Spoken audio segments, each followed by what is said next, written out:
That's how Dad felt in the last few years of his life. He knew his body was starting to give out, and yet he was still renewed every day by the love of Christ and by the love of you and his family. The next one is from Philippians chapter 1, verse 3. I'm sorry. It says, "He who began a good work in you will carry it on to completion until the day of Jesus Christ." I think that's a great verse for State College Assembly. And in the same chapter, verse 21, it says, "For me, pastor, to live is Christ and to die is gain." That was the voice of Paul, his namesake. And in verse 27, it says, "Whatever happens, conduct yourselves in a manner worthy of the gospel of Christ." And finally, at the end of the book, in the book of Revelation, chapter 21, verse 4.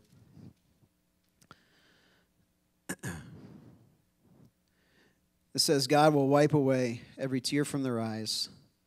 There will be no more death or mourning or crying or pain, for the old order of things has passed away." We're all looking forward to that day, aren't we?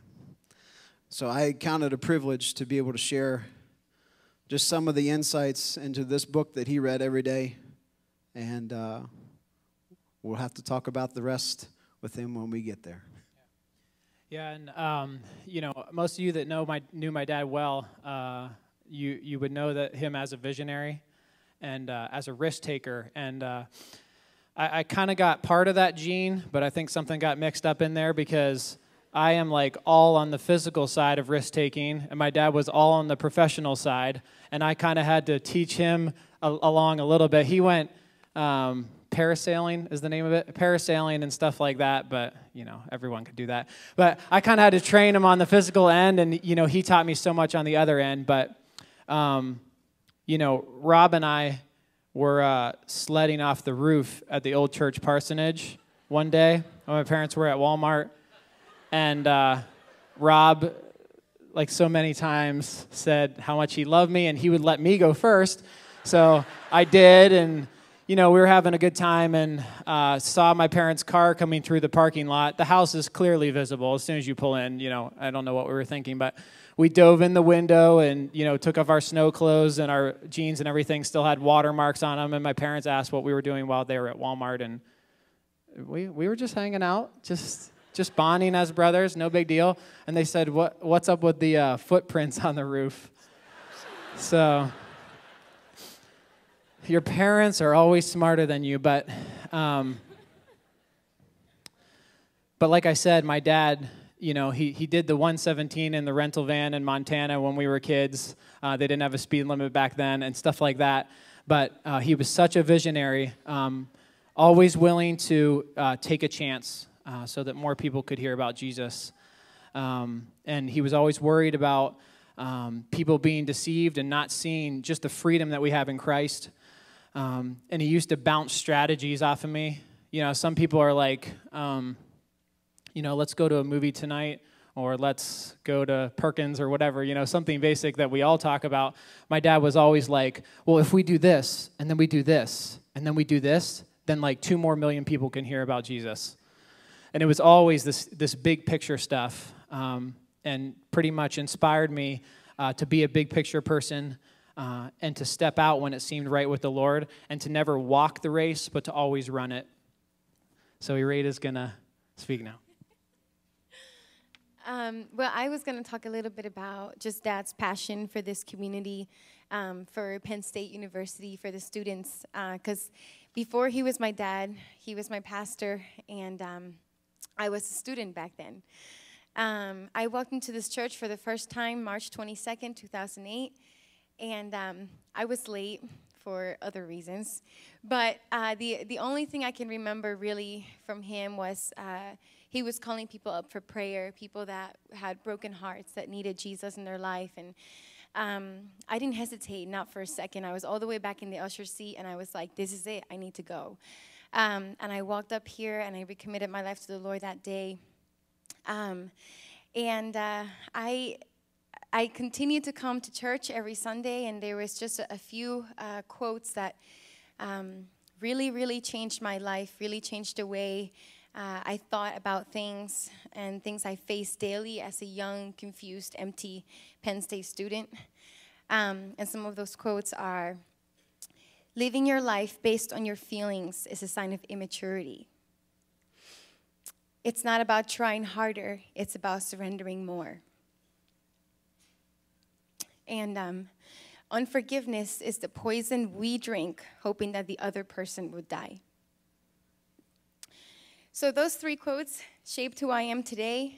The importance of just living your life and making choices not based on how you're feeling, but based on obedience and in fearing the Lord. The process of surrendering all of you to the Lord and not just the things that seem like they're easy to hand over. And the process of forgiving all of those who have hurt you in any way, including yourself, were some of the most valuable and life-changing things that I learned from Dad as a pastor. The Lord gives us the strength to do all these things, and we are overcomers, and that is the truth. There's nothing too hard to forgive, nothing too hard to surrender, to deal with, because Jesus has made a way for us. He died for us on the cross, and that's the way that he made. And we are overcomers in Christ. And one last thing that not only taught me as a pastor, but as a person, I could see this in his life every day, was to practice selflessness and not selfishness, which is completely countercultural. To be compassionate and to be available and willing to let the Lord use you and all of your resources to reach others with his love.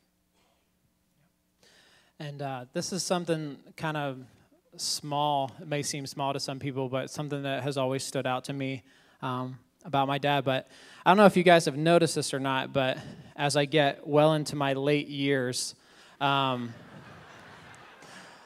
you just learn more about life. You learn more about people. You learn more about how things operate. And it's really struck me as funny, well, not funny, but odd, I guess, how difficult it is to say, I'm sorry and I was wrong. Like, I have literally stood there with friends before and said, I dare you to say those words. And people will skirt around it. They don't want to use that sorry word. And there's just something inside of us, even the most humble of people, that just want to hang on to that little bit of being right. And something about my dad that just stood out to me so much. I talked before about how much of a visionary he was. And, you know, he would probably be termed as having, you know, leadership genes and stuff like that. He loved leading. And that personality type, I would think, would lend towards never saying those things or less likely to say those things. And I'll never forget the times that, you know, we were talking about something about the church or family or whatever, and we disagreed on something or something was said that shouldn't have been, and a couple hours later my phone would ring and it would say Dad on it. And I would either answer it, or if I couldn't, he would leave a voicemail and just apologize for maybe something he said. And I know that seems small, but that is huge to me.